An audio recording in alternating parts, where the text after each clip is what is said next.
பத்திரிகையாளர் சந்திப்பிற்கு வருகை புரிந்திருக்கும் அன்பு சகோதரர் திரு சிவி குமார் அவர்களே, சகோதரர் திரு சந்தோஷ் பிரதாப் மற்றும் என்னோடு இணைந்து இதை தயாரித்திருக்கும் சகோதரர் பிரசாத் தர்ணீதரன் மற்றும் என்னுடன் இணைந்து இந்த படத்தில் நடித்திருக்கும் தம்பி கபில் வளவன், தம்பி மனோந்தன், தம்பி அர்ஜுன் தேவ், ஒளிப்பதிவாளர் அஜய் அபிரகாம், புறத்தொகுப்பாளர் திரு தம்பி தின்சா மற்றும் இந்த சிறப்பான நிகழ்வுக்கு வருகை புரிந்திருக்கும் அன்பு ஊடக பத்திரிகை நண்பர்கள் அனைவரையும் இந்த நிகழ்வுக்கு வருக வரவேற்கின்றோம். தயாரிப்பாளர் திரு ராஜேந்திர பிரசாத் அவர்களை பேச அழைக்கிறோம். நான் ஒரு நேரத்தை வந்து அதிகமாக எடுக்க விரும்பல, ஏன்னா எனக்கு இது ஸ்டேஜ் எல்லாம் வந்து புதுசு. இந்த மாதிரி முன்னாடி இவ்வளோ க்ரௌடு பார்க்கறது, ஏன்னா நான் வந்து ஒரு இன்ட்ரோவர்ட் மாதிரி பின்னாடி மறைஞ்சிருப்பேன். எங்களால் முடிஞ்சதை மெனக்கெட்டு செஞ்சுருக்கோம். அதை மக்களுக்கு கொண்டு போய் நீங்கள் நல்லா சேர்த்துட்டீங்கன்னா அது மட்டும் போதும். உங்களோட என்ன opinion, either it is positive negative என்ன இருந்தாலும் நீங்கள் போடுங்க, அதுவே எங்களுக்கு அது போதும். நாங்கள் இங்கே வந்து எங்களை வந்து மிகைப்படுத்தி இது மாதிரி போடுங்க அது மாதிரிலாம் எதுவுமே கேட்கல. நாங்கள் போய் என்ன கொடுத்தோமோ உங்களுக்கு தோன்றதை நீங்கள் எழுதுங்க, எழுதிட்டு மக்கள்கிட்ட அது போய் சேர்ந்தால் அது மட்டும் போதும். அவ்வளோ நாங்கள் ஃபஸ்ட்டு ஸ்டெப் எடுத்து வச்சுருக்கோம். நீங்கள் எல்லோரும் தான் எங்களை மேலே கை கொடுத்து மேலே கொண்டு போகணும்னு நினைக்கிறேன். நன்றிகளா. என்னோட முதல் மேடை இது 10 வருஷம் கழிச்சு கிடச்சிருக்கு. ஸோ அதுக்கு நண்பர் இயக்கமான ராமேந்திராவுக்கு நன்றி தெரிவிச்சுக்கிறேன். அப்புறம் நன்றி மட்டும்தான் சொல்ல முடியும், ஏன்னா இது என்னோட முதல் படம் இல்லையா. ஸோ பெருசாக எனக்கு தேங்க்ஸ் பண்ண தான் சொல்ல முடியும். ஸோ அதில் முதல் மனிதராக நிறைய மனிதர்கள் இருக்காங்க நன்றி சொல்கிறதுக்கு. ஸோ அதில் முதல் மனிதராக நண்பர் சோமசேகர்னு ஒருத்தர் இருக்கார். ஸோ அவர் மூலமாக தான் இந்த மனிதர்கள் படக்குழுக்கும் உள்ளே வந்தது, இத்தனை மனிதர்களையும் சந்தித்தது. ஸோ கூட வேலை செஞ்ச டெக்னீஷியன்ஸ், அப்புறம் நடித்த நடிகர்கள் எல்லாருக்கும் மகிழ்ச்சியும் வாழ்த்துக்களையும் தெரிவித்துக் கொள்கிறேன். நன்றி, தேங்க்யூ. முக்கிய கதாபாத்திரத்தில் நடித்த குணவந்தன் அவர்களை பேச வைக்கிறோம். என் பேர் குணவந்தன். நான் இதில் மனோ அப்படிங்கிற கேரக்டர் பண்ணியிருக்கேன். ரொம்ப நர்வஸாக இருக்கேன். ஃபர்ஸ்ட் டைம் இந்த மாதிரி ஸ்கூல் காலேஜ் எதுக்கும் நான் அது மாதிரி ஸ்டேஜ் ஏறி எதுக்கும் பேசினதில்லை. ஸோ ஏதாவது பேச தெரியாமல் பேசிட்டு நான் மன்னிச்சிருக்கேன். ஸோ என்னோடய ஜேர்னி ரொம்ப ஒரு காலேஜ் ஷார்ட் ஃப்ரெண்ட்ஸோட ஷார்ட் ஃபிலிம்ஸ் இந்த மாதிரி நடிக்க ஆரம்பிச்சு சினி இண்டஸ்ட்ரியிலே ஏடிங் ஒரு வேறு டிபார்ட்மெண்ட்லாம் ஒர்க் பண்ணி எங்கள் அப்பா மூலிமா ஒரு ரேண்டமான ஒரு கான்டாக்ட், அவரோட ஸ்கூல் ஃப்ரெண்ட், அங்கேருந்து வந்த ஒரு ஃப்ரெண்ட்ஸ் அஸ்வின் அண்ட் அபிஷேக், அவர் மூலியமாக தான் எனக்கு இங்கே கனெக்ட் ஆச்சு. ராமேந்திரான்னு சொல்லிட்டு ஒரு டேரக்டர் படம் பண்ணுறாரு, நீங்கள் போய் ஆடிஷன் பண்ணுறீங்க அப்படின்னு. ஸோ ஒரு பீப்புளோட கனெக்ஷன் எங்கேயோ இருந்து ஆரம்பிச்சு எங்கேயோ இருந்து கனெக்ட் பண்ணி யார் மூலியமாக எங்கேயோ சான்ஸ் எடுத்துட்டு இருந்த டைமில் யார் மூலியமாக எங்கேயோ இருந்து கனெக்ட் பண்ணி வந்த இடம் தான் இது. இதுதான் என்னுடைய ஃபர்ஸ்ட் படம் ஃபுல் ஃப்ளெஜ்டாக ஒரு லீட் கேரக்டராக நடிக்கிறதுல. ஸோ எனக்கு கொடுத்த ஸ்பேஸில் ராம் என்னை நம்பி எனக்கு கொடுத்த ஸ்பேஸில் நான் என்ன ஒர்க் பண்ண முடியுன்றதை எனக்கு நான் ஹானஸ்டாக பண்ணியிருக்கேன். ஸோ ஒரு ஹானஸ்டான ஒர்க்கை நீங்கள் நிஜமாக நம்பி பண்ணிங்கன்னா எவ்வளோ தூரம் அது எங்கே வரும் தானாக நடக்குமோ அது நடந்தது தான் இது. ஸோ நான் இங்கே நின்று பேசுகிறேன் அப்படின்னா அதுக்கு டைரக்ஷன் அண்ட் ப்ரொடக்ஷன் எங்கள் ப்ரொடியூசர்ஸ் எங்களோட ஃப்ரெண்ட்ஸ் எல்லாருக்கும் அவங்க தான் காரணம். ஸோ அவங்களுக்கு முதல்ல thank you. And also thanks to my family and friends. So அவங்களால தான் நான் இவ்வளோ நாளாக சஸ்டெயின் பண்ணி சர்வே பண்ணிகிட்ருக்கேன். ஏதாவது பண்ணுவான் எப்போயாவது கண்டிப்பாக ஏதாவது ஒன்று வரும் அப்படின்னு. ஸோ அவங்களுக்காக நான் கண்டிப்பாக இது ஒரு நல்ல படம் நான் பண்ணியிருக்கேன் அப்படின்ட்டு நான் தைரியமாக சொல்லலாம். ஸோ நாளைக்கு ரிலீஸ். ஸோ மக்கள் அதை பார்த்துட்டு நாங்கள் எல்லாருமே எப்படி பண்ணியிருக்கோம், இந்த படத்தை நிஜமாகவே கொண்டாடுவாங்க, எல்லாமே அது அவங்க கையில் தான் இருக்குது. ஆல்சோ ப்ரெசன்ட் மீடியா உங்கள் கையிலும் இருக்குது. உங்கள் எல்லாருக்குமே thank you. Thanks for coming. Arjun Dev அவர்கள். எல்லாருக்கும் வணக்கம். என்னோடய பேர் அர்ஜுன் தேவ். எப்போவுமே நாங்கள் யூஸ்வலாக ஆடியோ லான்ச் இல்லை ஏதாவது ஃபங்க்ஷன் வந்தால் அந்த சைட்லேருந்து இந்த பக்கம் பார்த்து இத்தனை வருஷமாக போயிடுச்சு. முதல் தடவை இந்த பக்கத்துலேருந்து அந்த பக்கம் பார்க்கும்போது வித்தியாசமாக இருக்குது. நான் 2012 சினிமாவுக்கு வரணும்னு நினச்ச போது என் மேலே நம்பிக்கை வச்சு நீ பண்ணு, ஏதாவது உன்னால் பண்ண முடியும்னு எங்கள் அப்பா என்னை நம்பினார். அந்த நம்பிக்கையை என்னை இன்ன வரைக்கும் இங்கே கொண்டு வந்து என்னை நிறுத்தியிருக்கு. ஸோ என்னை நம்பின எங்கள் அப்பாவுக்கும் என் ஃபேமிலிக்கும் நான் இந்த இடத்துல தேங்க்ஸ் சொல்லணும்னு நான் நினைக்கிறேன். அதுக்கப்புறம் இந்த படத்தில் கோ டைரக்டராக ஒர்க் பண்ண அபிஷேக், அவர் மூலிமா தான் எனக்கு ராமோட கான்டாக்ட் கிடச்சிது. அவர் தான் ஆடிஷன் பண்ணுறாரு, நீங்கள் போய் பாருங்கள் அப்படின்னு சொன்னார். ஸோ அவர் சொல்லலைன்னா என்னால் அந்த ஆடிஷன் அட்டன் பண்ணியிருக்க முடியாது. ஸோ அவருக்கு ஒரு தேங்க்ஸ். என்னை நம்பி எனக்கு ஒரு வாய்ப்பு கொடுத்து தீபன்ற கேரக்டர் உன்னால் பண்ண முடியும் நம்பின ராம்க்கும், அப்புறம் ப்ரொடியூசர் சாம்பசிவம் அண்ணாக்கும் பிரசாத் அண்ணாக்கும் என்னோட நன்றி. படம் வந்து ஒரு 20 நாள் ரிஹர்சல் பண்ணோம். ரிஹர்சல் பண்ணும்போது படத்தில் என்னென்ன சம்பவங்கள் வந்ததோ அதெல்லாம் எங்களுக்கு ரிஹர்சல்லே நடக்க ஆரம்பிச்சிது. கார் டயர் பஞ்சர் ஆகும், பெட்ரோல் இல்லாமல் நிற்கும், போலீஸ்கிட்ட நைட்டில் வெளில போகும்போது சரி மச்சா போலீஸ்ரா அப்படின்னு சொல்லுவோம். ஸோ அந்த முக்கியமான சம்பவம் நடக்கலை, அதுக்கு அப்புறம் நடந்த எல்லா சம்பவங்களும் நடந்தது. ஸோ இந்த மாதிரி ஒரு 20 நாள் ஒரு ஃபேமிலியாகவே ஒரே வீட்டில் இருந்து நாங்கள் எங்கே படுத்திருக்கோமோ அது பக்கத்தில் தான் ப்ரொடியூசரும் படுத்திருப்பாரு. நாங்கள் எல்லாருமே தரையில் தான் படுப்போம். ஒருத்தரை தாண்டி போகும்போதுலேயே அது ப்ரொடியூசரா அப்படின்லாம் இருக்காது. ஸோ எந்த ஒரு பார்ஷாலிட்டி இல்லாமல் எங்களை ஒரு ஃபேமிலியாக பார்த்துக்கிட்டதுக்கும் ஒரு நல்ல ஒரு அட்வென்ச்சரஸான ஒரு எக்ஸ்பீரியன்ஸ் கொடுத்ததுக்கும் இந்த டீமுக்கு என்னோடய தேங்க்ஸ். படம் பார்த்துருப்பீங்க, உங்கள் எல்லாருக்கும் இந்த படம் பிடிச்சிருக்குன்னு நான் நம்புகிறேன். என்னோட பர்சனல் ஒப்பீனியனாக வந்து சில படங்கள் வந்து படம் பார்த்து முடிச்சுட்டு வெளில வரும்போது அந்த ஒரு தாக்கத்தை ஏற்படுத்தும். இந்த படம் அந்த மாதிரி ஒரு தாக்கத்தை ஏற்படுத்தும் நான் நம்புகிறேன். வாய்ப்புக்கு நன்றி. Thank you so much. சி ஸ்ரீராமுடைய அசிஸ்டன்ட் ஒளிப்பதிவாளர் அஜய் ஆப்ரஹாம் ஜார்ஜ் அவர்களை பேச அழைக்கிறோம். நான் தான் இந்த டீமில் மலையாளி ஒருத்தர். என்னோட டீம் மட்டும்தான் மலையாளி இருந்துச்சு. எனக்கு ரொம்ப பெருமையாக இருக்குது இங்கே நிற்கிறதுக்கு. என்னென்னா இது என்னோட காலேஜ்.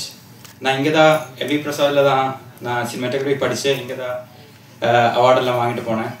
ஸோ எனக்கு ரொம்ப பெருமையாக இருக்குது இந்த எங்கள் மேடையில் சேம் மேடையில் வந்து இந்த ஃபஸ்ட் படத்துக்கு வந்து ப்ரெஸ் மீட் கொடுக்கறதுக்கு.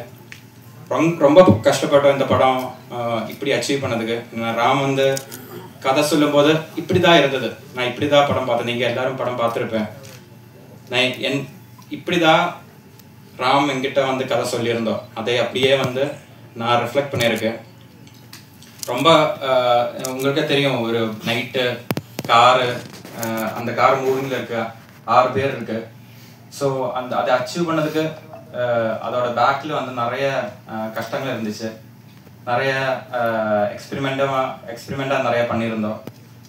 நீங்கள் பார்த்த நைட்டு பாதியும் வந்து அதை டே லைட்டில் ஷூட் பண்ணியிருந்தோம், டே ஃபோர் நைட் பண்ணியிருந்தோம். ஸோ இதெல்லாம் வந்து அச்சீவ் பண்ணதுக்கு வந்து நிறைய ரிசர்ச்சுகள் தேவைப்பட்டிருந்தது. அதுக்கெல்லாம் வந்து என்ன ஃபஸ்ட்டு ட்ரஸ்ட் பண்ணால் இந்த ப்ரொடக்ஷன் ராம பிரசானா எல்லாருக்கும் வந்து என்னென்னா எனக்கு வந்து பாடி ஆஃப் ஒர்க்கு இல்லவே இல்லை. இது என்னோடய ஃபஸ்ட்டு படம். ஸோ நம்பினார், எல்லாரும் கூட இருந்தார். ஸோ அப்படியே நாங்கள் எல்லாமே சேர்ந்து அச்சீவ் பண்ணி இது வரைக்கும் எடுத்துகிட்டு வந்தோம். ஸோ நீங்கள் எல்லோரும் தான் இது ப்ரமோட் பண்ணி மக்கள்கிட்ட எடுத்துகிட்டு போனோம். Thank you, thanks a lot. Editor Dinsha அவர்களை பேச அழைக்கிறோம்.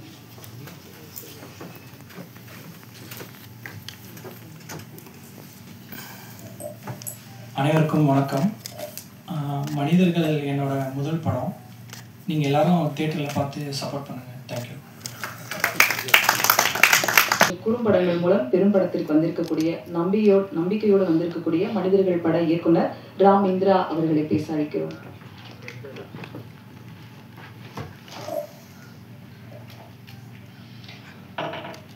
பத்திரிகை துறை நண்பர்கள், ஊடக நண்பர்கள் அனைவருக்கும் வணக்கம்.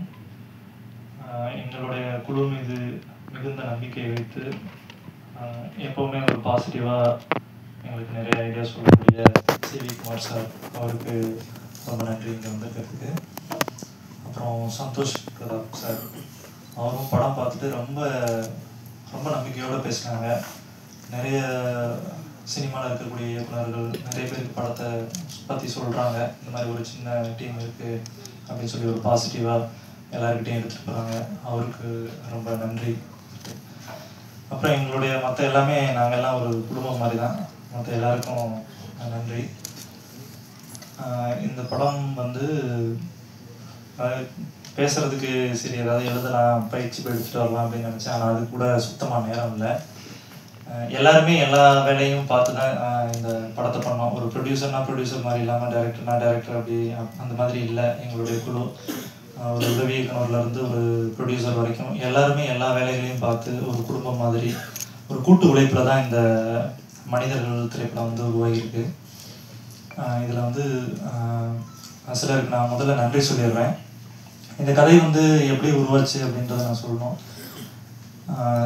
எங்களுக்கு வந்து பொதுவாக வந்து பெரிய ஆடம்பர படங்கள் பண்ணுறதுல வந்து ஆரம்பத்தில் ஒரு ஈர்ப்பு உடன்பாடோ இல்லாமல் இருந்தது எங்களுடைய குழுவுக்கு. நாங்கள் வந்து ஓவியக் கல்லூரியில் பெயிண்டிங் முடித்த ஃப்ரெண்ட்ஸ் எல்லாருமே. அப்போ கல்லூரி காலத்தில் இருந்து சினிமாவை பற்றின விவாதங்கள், உரையாடல் எல்லாமே வந்து எங்களுக்குள்ள ரொம்ப தீவிரமாக இருந்துகிட்டு இருந்தது. அப்போ இருந்தே நம்ம வந்து படம் பண்ணணும், அதை பற்றின பேச்சுகள் வந்து இருந்துகிட்ருக்கோம்.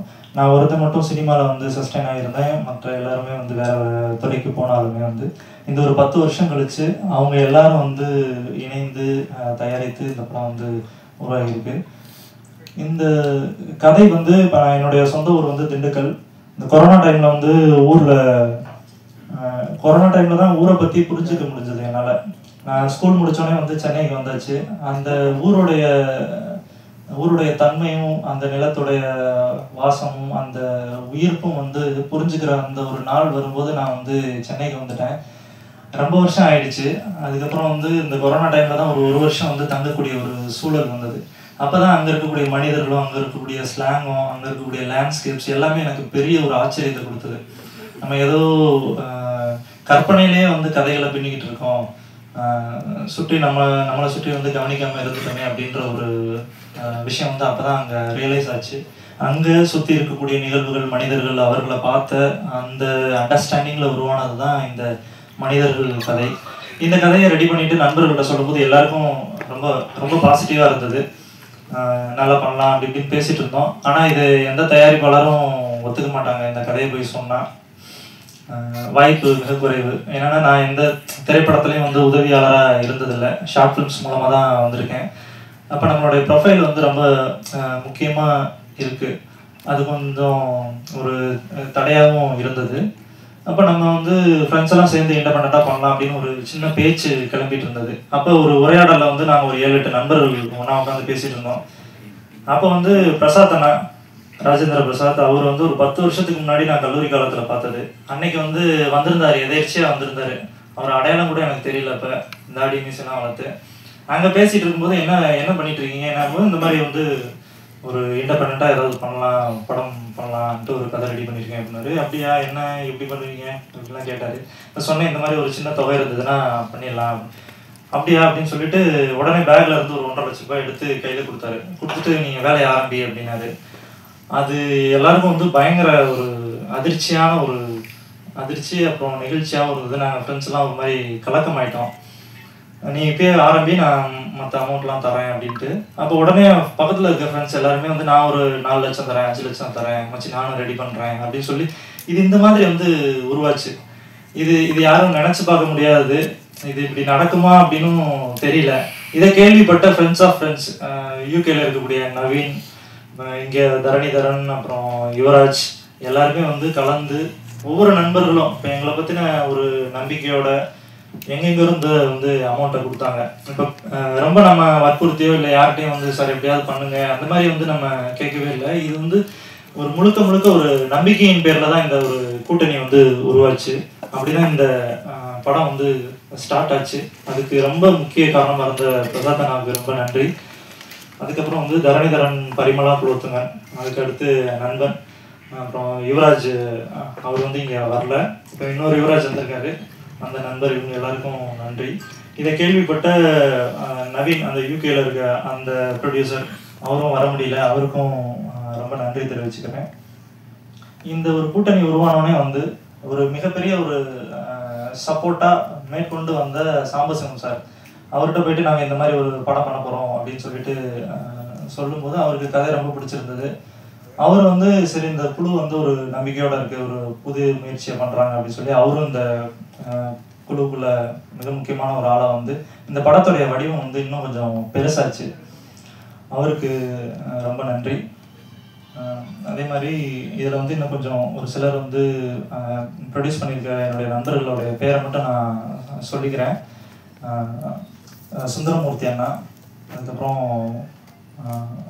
கஸ்தூரி பாண்டரங்கன் என்னோட தங்கச்சி, அப்புறம் கார்த்திகா மங்களேஸ்வரன், பிரியதர்ஷினி, அதுக்கப்புறம் ராமச்சந்திரன், அஜித் குமார், இவங்க எல்லாருமே வந்து இதில் வந்து ஒன் ஆஃப் த இன்வெஸ்டர்ஸாக வந்து வந்திருக்காங்க. அவங்க எல்லாருக்கும் நன்றி. அதுக்கப்புறம் முக்கியமாக வந்து இந்த படத்தை ஆரம்பிக்கும் போது ஒரு சினிமாட்டோகிராஃபர் அஜய் ஆப்ரஹாம் ஜார்ஜ், இந்த கதை வந்து சொன்ன நாள்லேருந்தே வந்து இதுக்கான வேலைகளை வந்து நாங்கள் ஆரம்பிச்சிட்டோம். இந்த மாதிரியான ஒரு செட்டப் அப்படின்னு சொல்லும்போது இரவில் வந்து நிறைய படங்கள் இருக்குது, ஆனால் இதில் நம்ம என்ன வந்து தனித்து பெருசாக பண்ண போகிறோம் அப்படிங்கும்போது ஒரு பெரிய ஒரு டிஸ்கஷன்ஸ் எங்களுக்குள்ளே வந்துச்சு.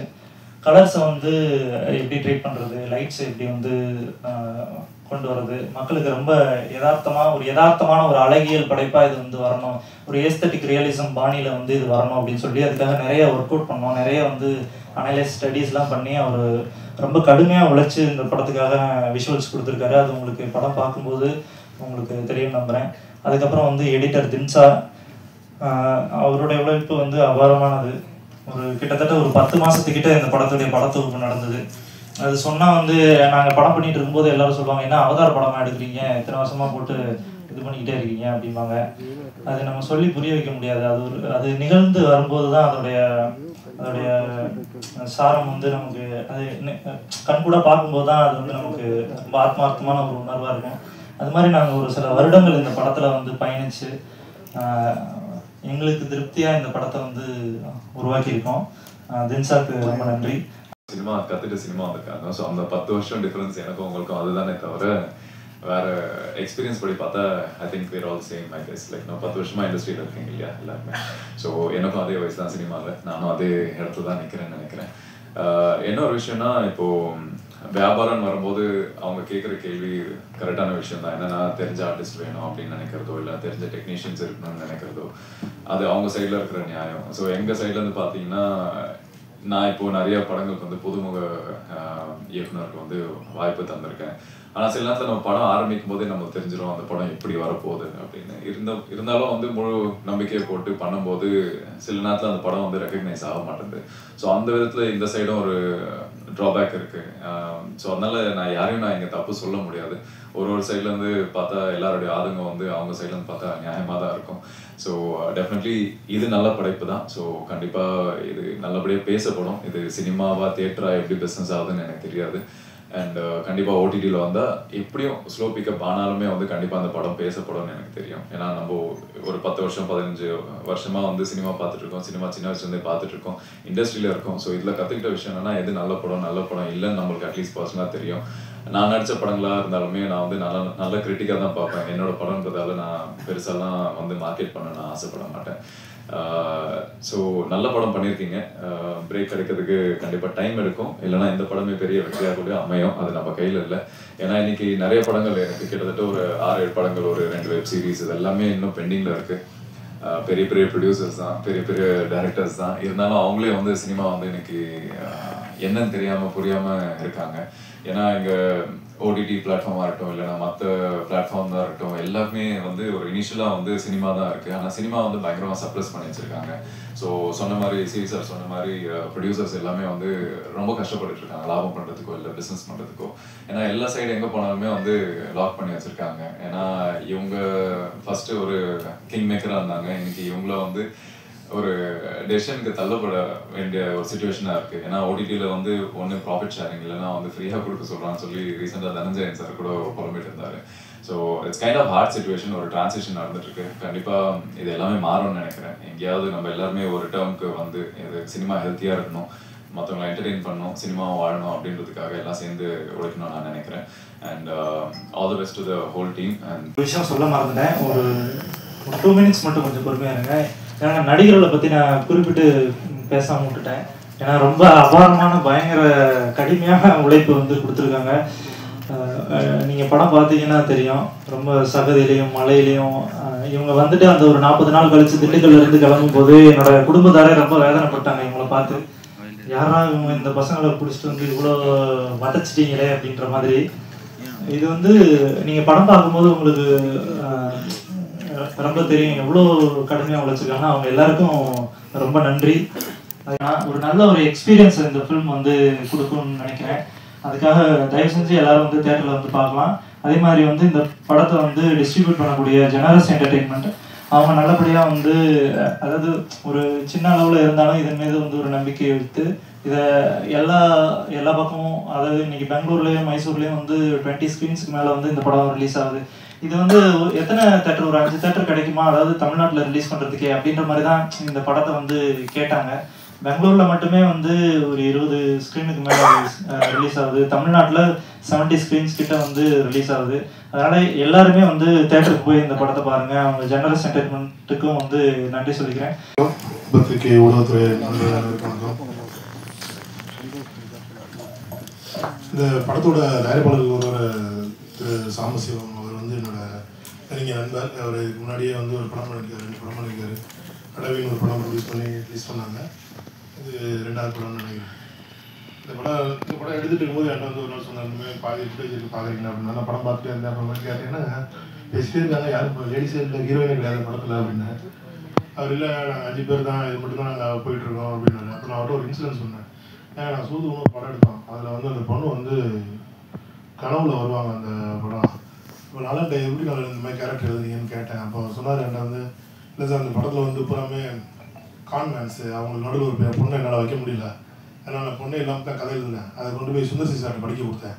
ஏன்னா அப்போ அவர் வந்து அவருக்கு ஸ்கிரிப்ட் எழுதிட்டு இருந்தார். அப்போ அவர் சொல்லியிருக்காரு, தமிழ் சினிமாவில் பொண்ணே இல்லாமல் படமா அப்படிலாம் இருக்கவே கூடாது, எப்படியாவது நீ அதில் வந்து ஒரு பொண்ணை கொண்டு வா அப்படின்னாரு. எனக்கு ஒரு வழி தெரியாமல் நான் அதுமாதிரி கனவாக கொண்டு வந்தோம் அப்படின்னாரு. அதேமாதிரி நான் அவர்கிட்ட சொன்னேன், நீங்கள் வந்து நீங்கள் ஆட்டு படம் தான், நீங்கள் என்ன வேணாலும் படம் எடுங்க, ஆனால் அதை அதை பார்க்க போகிற மனிதர்கள் வந்து சாதாரண மனிதர்கள், அது ஒரு காமன் பீப்புள். அவங்களுக்கு வந்து நீங்கள் ஒரு பொழுதுபோக்கின் ஊடாக தான் நம்ம ஒரு கருத்தை சொல்ல முடியுமே தவிர, நம்ம ஒரு ரொம்ப சீரியஸான ஒரு படத்தை எடுத்து வச்சுட்டு நம்ம வந்து அதை ஒரு ஃபெஸ்டிவல் கைண்ட் ஆஃப் ஃபிலிம் எடுத்துகிட்டு நம்ம மெயின் ஸ்ட்ரீமில் கொண்டு போய் கொடுக்கும்போது அது வந்து இது என்ன மாதிரியான அதை ரிசீவ் பண்ணணும் அப்படின்றதுல எனக்கு தயக்கம் இருக்குன்னா நீங்கள் கொஞ்சம் ஜாகிரதை பண்ணுங்க அப்படின்னு சொன்னேன். பட் ஆனால் அவர் வந்து அவரோட எடுத்த முடிவில் வந்து ரொம்ப ஸ்ட்ராங்காக நின்று இந்த படத்தை டெலிவரி பண்ணியிருக்காங்க. வாழ்த்துக்கள் அவருக்கும் அவருடைய குழுவினர் இந்த படத்துக்கும். ஏன்னா இந்த படத்தில் எனக்கு ரொம்ப இன்ட்ரெஸ்டிங்கான பிடிச்ச விஷயம் ஒன்று வந்து இந்த க்ரௌட் ஃபண்டிங்க. நான் இந்த இது ஏன்னா இனிமேல் இன்னைக்கு இருக்க தமிழ் சினிமா சூழலில் இனிமேல் வந்து தனியான ப்ரொடியூசர்ஸ் அப்படின்றது வந்து இனிமேல் இருக்க மாட்டாங்கன்னு ஒரு 1-2 வருட காலங்களுக்கு அப்புறம் வந்து பார்த்தீங்கன்னா இந்த தமிழ் சூழலில் வந்து இப்போ இன்னைக்கு இருக்க மாதிரி ப்ரொடியூசர்ஸ் அப்படின்னு பேர் சொல்லிட்டு இருக்க மாதிரி இன்னைக்கு யாருமே இருக்க மாட்டாங்க. இப்போ நீங்கள் சொல்லி சிவிகுமார் ப்ரொடியூசர் சொல்கிறீங்க, ஞானவேல் சார் சொல்கிறீங்க, தியாகராஜன் சார் இருக்காங்க, இந்த மாதிரிலாம் இருக்காங்க. பட் இன்னும் 2-3 வருஷங்கள்ல இந்த மாதிரி ப்ரொடியூசர்ஸ் அப்படின்னு சொல்கிறதுக்கு யாரும் இருக்க மாட்டாங்க. ஏன்னா இப்போ நீங்கள் ஹாலிவுட் படம்லாம் பார்க்குறீங்க, அதெல்லாம் வந்து பேனர் பேர் தான் சொல்லுவாங்க. வார்னர் பிரதர்ஸ், டிஸ்னி எடுக்கிறாங்க, மார்வல் எடுக்கிறாங்க அப்படின்னு. ஏன்னா தமிழ் சினிமா சொல்லணும் அந்த மாதிரியான ஒரு சூழல் நோக்கி தான் போயிட்டு இருக்குன்னா இன்றைக்கி வந்து ஒரு சாதாரண அன்றைக்கி நானும் ஆக்டர் ரஞ்சித்துன்னு பேசிகிட்டு இருந்தோம். இன்னைக்கு அடக்கத்தை எடுத்தால் என்ன செலவாகும், இன்னைக்கு நாங்கள் அடக்கத்தை 2 கோடி ரூபா எடுத்தோம், இன்னைக்கு அடக்கத்தை எடுக்கணும்னா அதே குவாலிட்டி எடுக்கனால இன்னைக்கு 10 கோடி ரூபா இன்னைக்கு தேவைப்படுது. அப்போ ஒரு 10 கோடி ரூபாயை எடுத்துட்டு படத்தை எடுத்து வந்தாலுமே இன்னைக்கு வந்து அதை ஓடிடியோ இல்லை தேட்டர்லையோ வாங்குறாங்க அப்படின்னா இன்னைக்கு அது வியாபார சூழல் இன்னைக்கு இல்லை.